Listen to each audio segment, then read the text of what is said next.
February 4th, 2010, and it is time for Power Alley. 3 hours of baseball talk, the shenanigans, the whole to-do. And you know what? We've got a special treat for you today. I'm not really sure if there's a person in our listening audience who's going to drive off the road right now, but we do have some fun things to reveal. And the fun thing is that due to some big-time production meetings that'll be a heck of a lot more interesting than this show, we can promise you that we are both in the Washington, D.C. headquarters studios there. So, Jim, it's good to actually see you as opposed to just hear you. Then again, I've thought this through, and I don't know, I kind of like it when you're in Baltimore. It's probably better that way when you're in New Jersey. I'm in Baltimore. But you sound different today for some reason. Do I? Do I have more energy or less energy? You have a lot of energy today. Is that what it is? Yeah. Usually I'm half very asleep. Energetic, Usually when I'm half asleep on the show. Yeah, Mountain Dew in your mouth. You can't, there's a lot of different things. You don't even have Mountain Dew here today. No, they do. I already had one. Oh, you did? Oh, yeah. This place is fantastic. They have Mountain Dews right here in the place. They wouldn't let you bring it in because they're worried about you spilling it. Well, they should be. I make a mess. They should. I'm a very, very sloppy person. No, it's a lot of fun. We're glad we're here, and we had a great time yesterday, and we're going to have a great time after the program. We will have a full report, as that should be a lot of fun also. We'll have a full report coming up on tomorrow's show, which will probably be more entertaining than today's show. Today on the program, Freddie Gonzalez is going to join us. He is the manager of the Florida Marlins. Neat thing about that is they just went back from their tour of Iraq. Yeah, that's right, Iraq. I didn't tell you this because I was on the morning show. When I was I had something to do over the weekend. I was in Birmingham, Alabama, flying through Atlanta, coming back to Baltimore.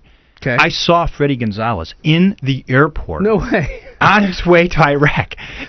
But the thing was, he was on the phone, so I couldn't just interrupt him. Tap him on his shoulder. And it was like I was passing through the terminal, and here he was, and obviously, if you're in baseball, you know Freddie, but maybe he's not as recognizable yet as the Marlins manager. And so he's just kind of, he's walking around. Nobody's really saying much to him, but he's on the phone talking. I don't know who he's talking to, and I wanted to go up and, hey, Freddie, how you been, whatever. Right. And but I left him alone. But I made a mental note of it, figuring I know eventually we'll have him on, and I want to find out who he was actually speaking to. So that's right. I want to know. I'm very curious because he had his backpack on. He's going this with his arms and up and down. He was. Well, maybe it was because Josh Johnson wasn't signed at the time. It could have been. It could have been trying to convince Josh to accept the deal. What do you mean I'm supposed to talk publicly about Josh Johnson? Maybe that was the reason. Maybe he was talking to Michael Weiner about them calling them out on not having the highest payroll in the league. I could have been that too.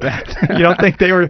You don't think they're on the fab list there? I tend to doubt that when you're talking to the union, you're going to send your field manager and just say, hey, deal with this. Hey, talk to him about that for me? No. Okay. Get Jim Leland to just come in. Hey, we need to sit down and handle these things. If I was Dave Dombrowski, I'd send Leland after Weiner. Why not?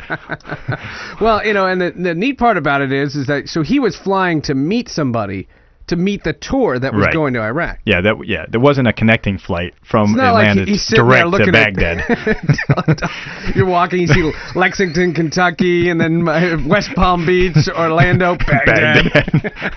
No, he was not part of that deal. I always think the amazing thing when you go into the airports and you see all the different gates when they go to Tel Aviv, because there's all those extra security down there.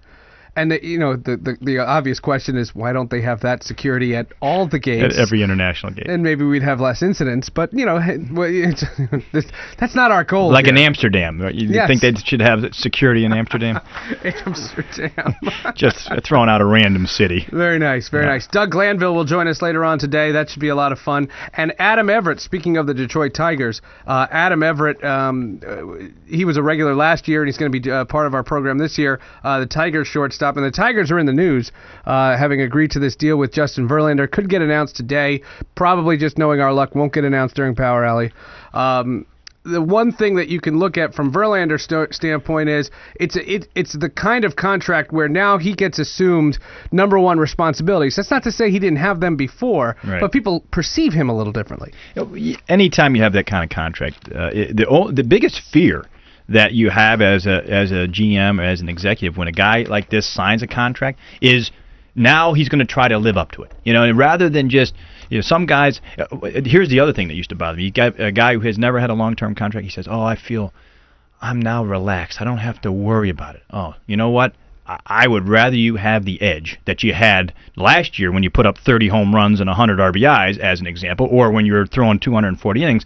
If you're out there saying, oh, now I can sit back and relax, usually you don't see that type of performance on the field. It always bothered me when I hear a player tell me that he's relaxed. No, you want to hear Verlander say, you know what, I'm prepared, like you're talking about. I'm the guy. I realize I'm the guy. I'm going out there and I'm going to be the #1 pitcher for the Detroit Tigers. That's the attention that Verlander's going to have.